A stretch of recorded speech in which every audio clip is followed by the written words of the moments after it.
Salam dostum. Navbaharning dunyosiga xush keldingiz. Güzellik bilan rezillik birla vaqtda mavjud bo'lib turgan bu hayotda nurg'un qismatlarga duch kelamiz va o'z g'oyalarimiz uchun tirmishimiz.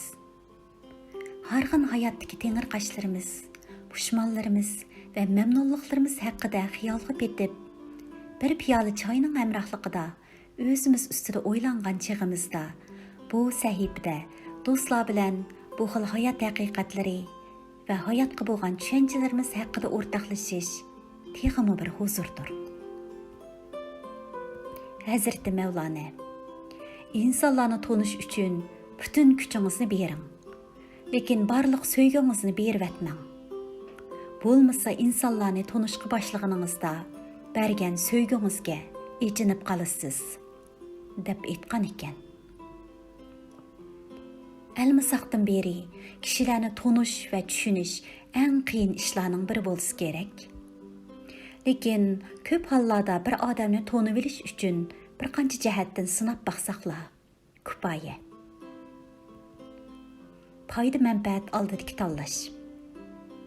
Kishilar ko'pincha foyda manfaat oldida niqobini yirtib tashlaydi. Bu kishilarni tonib olishdagi eng yaxshi bir fursat. Agar birisi foyda manfaat oldida vijdonini esib qo'yib, urug' tuqqanchilikni qayirib qo'ysa yoki axloqini unutib qolsa, siz yanada bu xil kishilarga ishona olamsiz? Yo'q, eng yaxshisi balduroq bu xil kishilardan ayriling. Bo'lmasa, bu bir kunlarda bu kishi bilan manfaat to'qinish yuz berib qolsa, u chaqda ko'ngil og'riydigani siz bo'lib qolasiz. Manfaat qo'g'lashadigan kishi turli shakl o'zgartiradi. O'zi ko'zlagan foydaga erishib olguchilik niqobdan niqobga kira oladi. Gezi kelsa, foyda keladigan yer bo'lsa, turli pastkashliklardanmi o'zini qochirmaydi. Qaysi bir donaning foydani mundoq o'xshatgani esimda. Foyda manfaat xuddi hasal qo'yilgan qochiga o'xshaydi. Chivin qochining cho'risidagi hasal yuqini yalab, uningga to'ymay, qochining o'ttirisiga qarab, o'zini urdi. Oxiri tirisha sho'ng'ib tushib, bo'g'ilib o'ldi.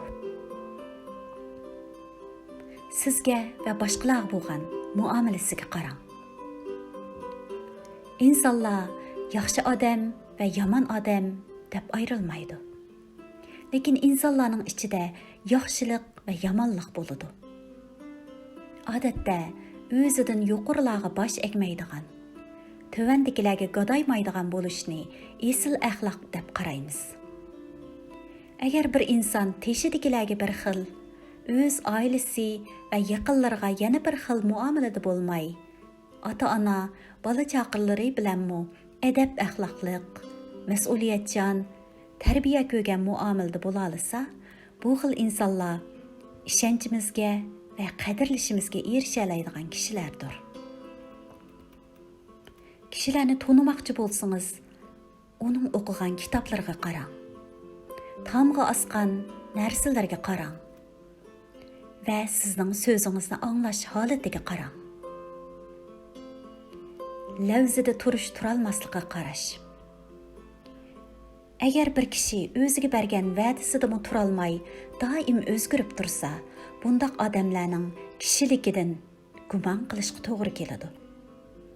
Va'dasi turmaydigan, va'dasiga vafo qilmaydigan kishilar xuddi choqi yo'q mashinaga o'xshaydi. Va'da berish bir ish, va'dasida turmoq ming bir ish. Bergan va'dangizga va bergan qasamingizga amal qiling. Chunki va'da mas'uliyatni talab qiladi. Isro surasi 34-oyat. Hikoyatlarda bayon qilinishicha, burungi zamonda bir qo'ylarni tozalaydigan odam o'tibdi ekan.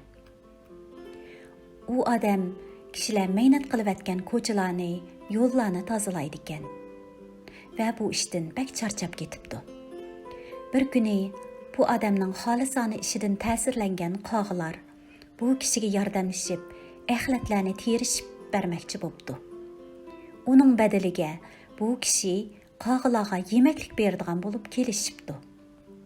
Shunda qilib qarg'alar kundalik əxlətlərini terib shaharni pak-pakiz qilib etibdi.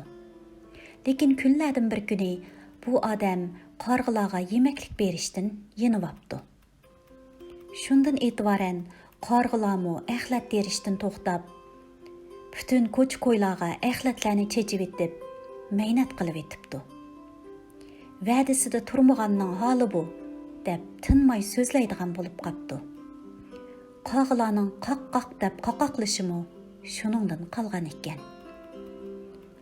İnsanlarni to'nib elishimiz, balki bizning ularni ko'ngil tarozimizdan o'tkazib, o'zimizga yaqin tutishimiz yoki yiroq tutish musofamizni qisqartirishi mumkin.